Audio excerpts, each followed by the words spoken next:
All right, the front calipers I've decided to go ahead and primer and paint. I did let these soak for another day or so in the evaporust, and it did a pretty good job. And I'm sure if I kept repeating this process, I could get them perfectly clean. But the very fact that this is a porous material and it's probably going to do the same thing again, I think I'd rather just paint them. Be much easier to clean next time. So anyway, let's get started with that. I've used the old dust boots, put them back in there, put tape over it because I don't want to get any paint into the cylinder bore there. Then also taped up the end where the brake line attaches, don't want any paint there. And I'll put some tape also around this bleeder screw. Then I think we can go ahead and give it a shot of primer. Rather than tape up the bleeder screw, I just went ahead and pulled it and then just taped up the orifice there instead.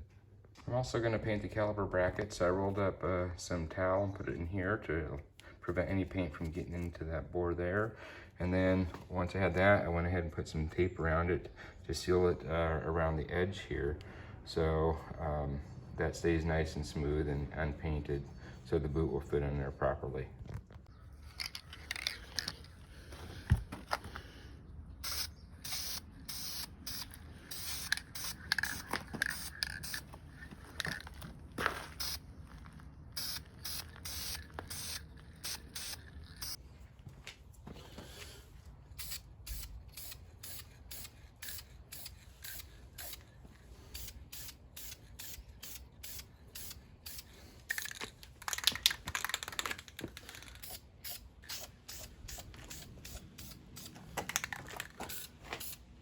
Now that the brake calipers and brackets are all painted up, let's go ahead and begin reassembling them.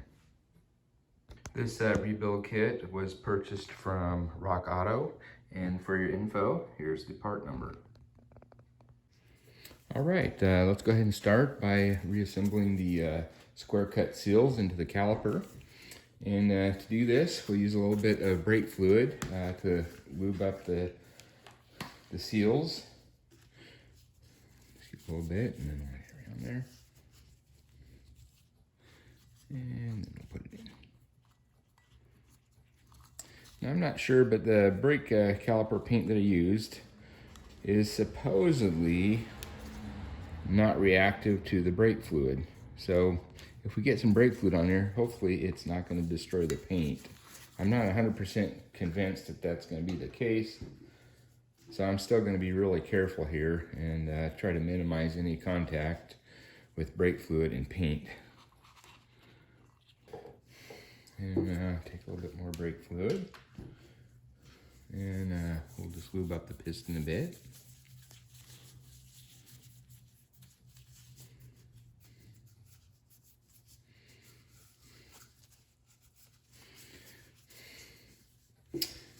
And we'll put on the seal first. The easiest way to do it is to put the seal over the side with the lip there. Then once it's stretched over, it grabs on there. And then we're going to take it and pull it beyond, like so. Pull it beyond. And then we'll have it so this little lip overhangs the end of the piston. And once it overhangs the piston, we can kind of just push it in here.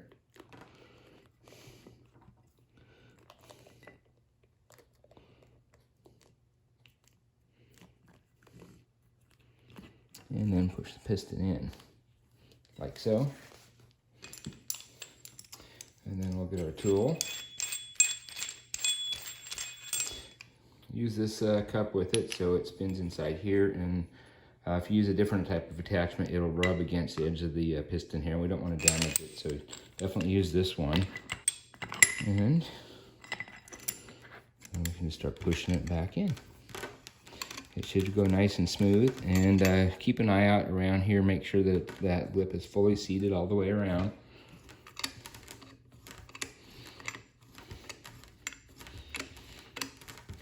Then when we get it pushed in, that inner lip should fall into this ring here.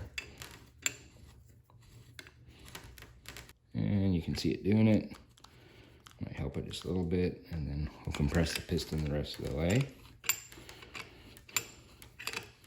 until it bottoms out, and voila, we're done.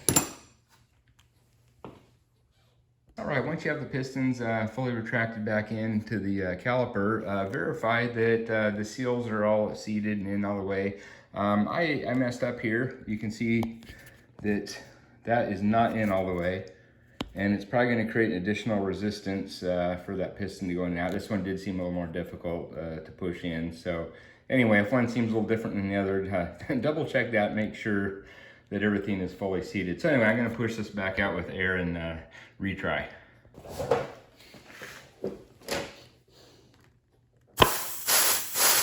Yeah, look at that. This one came out very easily and instantly. This one that's bound up, not so easy.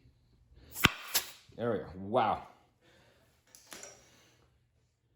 All right, now I don't want to pop this one out because if this one's going to come out easy, and once this is out, I won't be able to push this one out. So I got this little notch cut in here, so it'll keep this one at that distance. And then when we pressurize this again, this one should come out. So let's give that a shot. There we go. Now taking a closer look at it, it's real obvious that's not in all the way. Okay, now that the piston's all the way out, we can push that in where it belongs. And then try this again.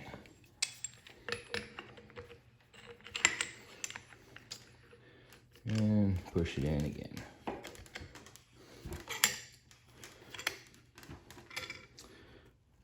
All right, now we have the pistons fully compressed and everything looks good. We got our new rotors and pads that just came in, and we have newly rebuilt calipers. So let's go ahead and get started and put them on the rig. All right, let's start by getting all the excess rust and debris off of these axles.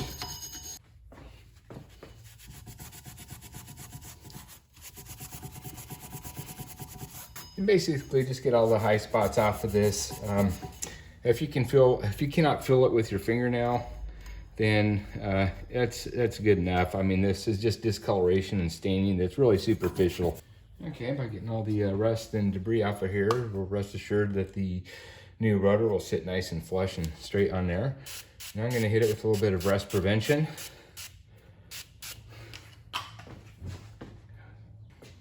Using this rust blocker by Vaporust.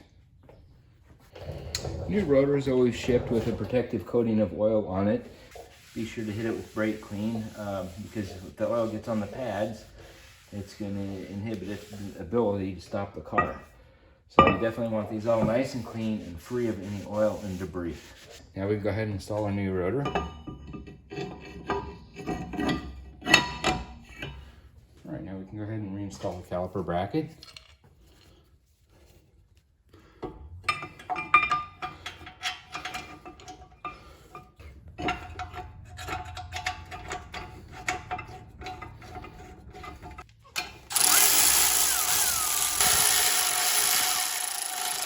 These caliper bracket bolts will get torqued to 85 pound-feet.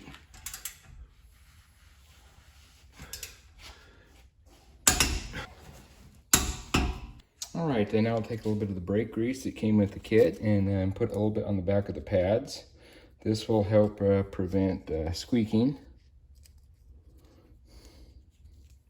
And doesn't need much, just enough to coat it. You definitely don't want to get this actually on the friction material itself, just the back pad here where the piston is going to make contact with this metal. Okay, and really I think less is more because if you get too much of this on here, it's just going to collect a bunch of dirt. So just spread it real thin here. The same goes for all the brake hardware. And where to lube it, we'll just look for any metal-to-metal contact, and that's where you want to lube it. And so this particular piece of hardware will fit down in here.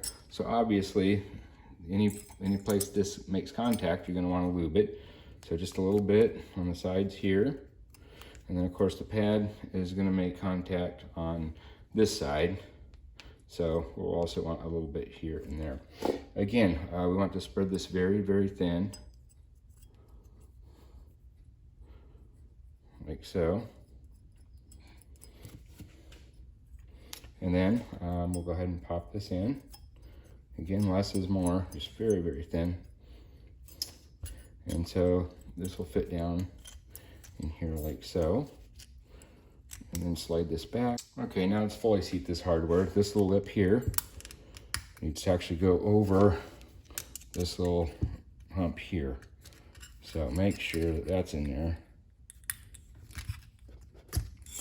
before you go any further. There, now it's nice and secure. Not gonna come out. Okay, we're also gonna wanna grease up this hardware because the pads are gonna slide back and forth on these. Let's go ahead and install the hardware onto the brake pad first. And of course these are gonna fit here on the end. So I'm just gonna put a little bit of this here right on each one of these sides. And the way that these fit on, this might not show up on camera well, but there's a little tab here that needs to ride up on top of this to hold it in place. So I'll try to pull that little tab out. This does not grab on very hard. That's how it's supposed to go. So I think I'm going to bend these tabs in a little bit and this one out a little bit so it holds on there a little better. Okay, I'm going to bend this piece out just a little bit. And then I'm going to bend these end pieces in just a little bit. So they grab onto that pad a little bit better and they're less likely to fall off while installing them. Okay, let's see if that makes a difference. Okay, good. That works a lot better. You can see it's not falling off now. Contact with the brake caliper is going to be right here on the ends where these little springs are. And then also on the end of these springs here. So I just put ever so slight amount of grease on that. And that should prevent any squeaking. Let's just go ahead and set these in here. You need to compress these springs just a little bit to get it to fit in.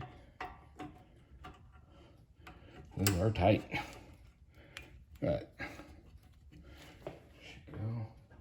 And the same thing on the other side. And note on these, all the brake pads have these little protrusions here, so there is no right or wrong way to do that. The only thing that you need to make sure is that when you put the caliper on, that those notches on the piston are lined up so they go into the little groove. Next, we can go ahead and reinstall the caliper. Make sure that you have the right one. It's indicated here, it does say RH, which is right hand side, but you can also tell because of the bleeder screw, this should be in the up position. So if it were down here, you would know it would be incorrect. Also, make sure that the little grooves here will line up with the protrusion in the pad. That way you don't destroy the piston. So anyway, we'll go ahead and put this on, and then these guide pin bolts get torqued to 25 pound-feet. And remember, there's a flat side on here. Make sure that the flat side fits right in there so it's nice and flush. I've seen some of them installed where they're not, and then it bends the pin there. So these will get torqued to 25 pound-feet. All right, for this bottom one, you can't come straight in. So to get the torque wrench in, you're going to have to use some of these wobbly type extensions that allow it to bend. So then you can kind of get in here like so. Then we can torque her down. All right, next we're going to want to reattach our brake line, but make sure that your bleeder screw is on snug before you hook that line up so you don't have any leakage. All right, next we're going to reattach the brake line to the caliper. We're going to move quickly because once we pull that little plug out, brake fluid is going to start leaking. Now this hooks up, this is a banjo type fitting. So you got a banjo bolt, it's got a little hole in it, and there needs to be a copper washer on each side. So each side of that block lot needed a copper washer. Put a new one on every time you remove one of these because they get squished down, and they should only be squished one time. So anyway, get those ready. And then these get torqued down to 30 pound-feet. All right, so I'm about as ready as I can be. And by the way, this bolt here is a 10 mm. So I got my copper washer on here. I'm gonna unclamp this. And then, let's see. So kind of test fit this now. It's gonna go like this right in here. So I'll have my bolt ready to go in on this side with the copper washer, and then as soon as I push it through, we'll put another copper washer on the other side, and then do this quickly as possible. So let's go ahead and take this out. And it's gonna start leaking. So put the bolt through, copper washer on the other side, and get her threaded in here quickly.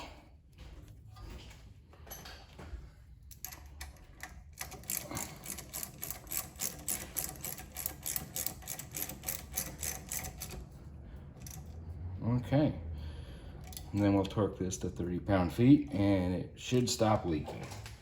One other thing to mention before you do this, you know you're going to lose a little bit of brake fluid, so be sure that your reservoir is full. You definitely don't want to get air into the master cylinder, because then you're going to have a whole nother set of problems.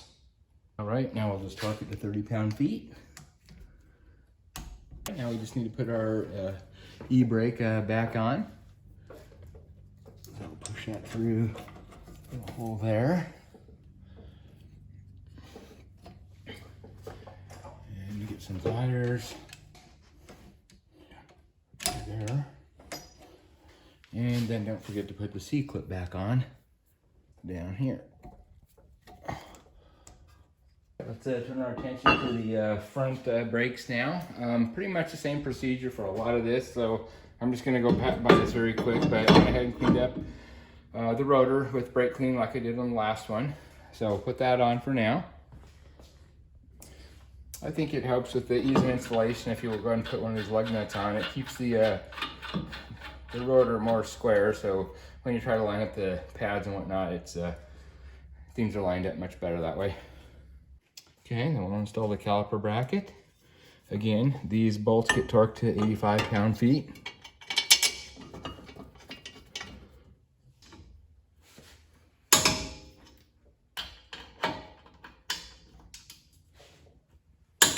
All right, let's go ahead and start installing the hardware for the front brakes. We'll start with this little clip here, which goes in here, and then just push it in.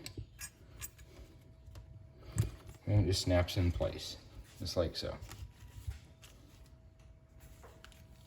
And as we did with the rear brakes, let's just take a little tiny bit of grease here, and then just rub it on the contact points.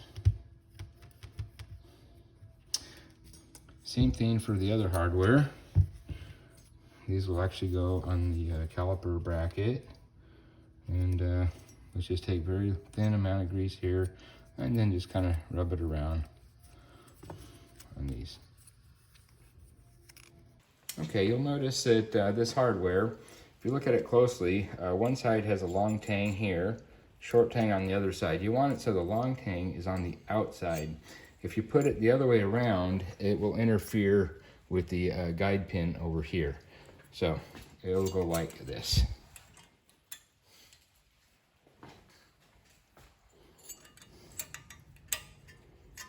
As we did before, we lubed the back of the pads. This time what I'm going to do is just lube up the cylinders here, or the pistons, because there's much less area, and then that's the only place that makes contact with the back of the pad anyway. So I think that's all that really counts. And same thing on this side here. Now the important thing to note here is that if we look closer at these pads, you'll see that two of them have a little protrusion here, and then two of them do not. The ones that do not are the ones that are going to go next to the pistons, right over here. If you use these with the protrusion, those little protrusions, as you can see, they're going to hit the cylinder there. It's not going to be flush, so the brake will wear at an angle, and I've seen it where these pins will actually dig into the cylinder or the piston here and then actually damage it. So make sure that these guys with the protrusions are on the outside, like so. You'll see them there. And the ones with no protrusion on the inside, like so here. Okay, now we can also put a little bit of grease onto the ends of the pad here, where they're going to make contact with the hardware that we just installed onto the caliper bracket. So I'll just put it right there, and right here. And then do that to all of these pieces. Now we can go ahead and put our lubricated pads in. Pistons are going to be on this side. So let's make sure we got the proper pad here with the indentation and no protrusion. And we'll put that one in here. Like so. And we'll take the other one that does have the protrusions. They go on the outside.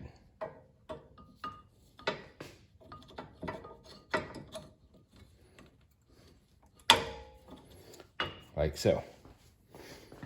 All right, next thing we need to do is lube up the guide pins. Make sure that you use a grease designated for calipers. Reason being, this is a high heat grease. When it gets hot, it won't turn to liquid and ooze out. It'll stay where it's supposed to on the guide pins. So go ahead and lube these up. Now we can take the guide pins. Sometimes there is an upper and lower one. These are identical, so it doesn't matter. So make sure that they slide in and out easily. And you can even feel a suction there. See how it gets pulled back in. So it's a good tight seal. And then push it over the little lip there. And there we go. Now we can go ahead and put the caliper on. Now we can go ahead and set the caliper over the caliper bracket and pads. Again, make sure that you have the one for the proper side. I don't see any markings on this one indicating left or right, but you'll know that you have the correct one if the bleed valve is pointing upward. If you'd gotten the other one, it would be pointing downward. Definitely this has to be up, so this would be for the right side.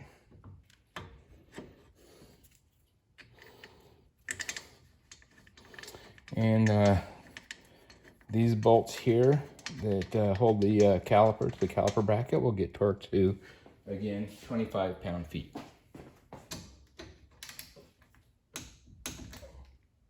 Now let's put the brake hose back on. Make sure that you have, again, this is a banjo bolt, banjo type fitting here. So make sure you have a new copper washer on both sides of the block. And this is going to get torqued again to 30 pound-feet. Put that on here.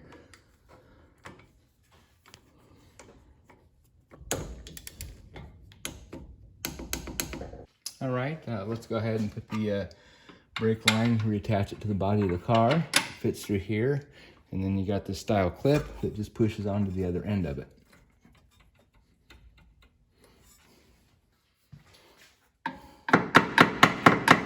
There, it's all secure. Again, now we're going to hook up the brake line, and we might want to make sure that we have enough brake fluid in the reservoir because we know it's going to leak a little bit. And so we're going to have to do this quick, but I'm going to pull this cap off and then we'll just thread it in real quick. So let's go ahead and give that a shot.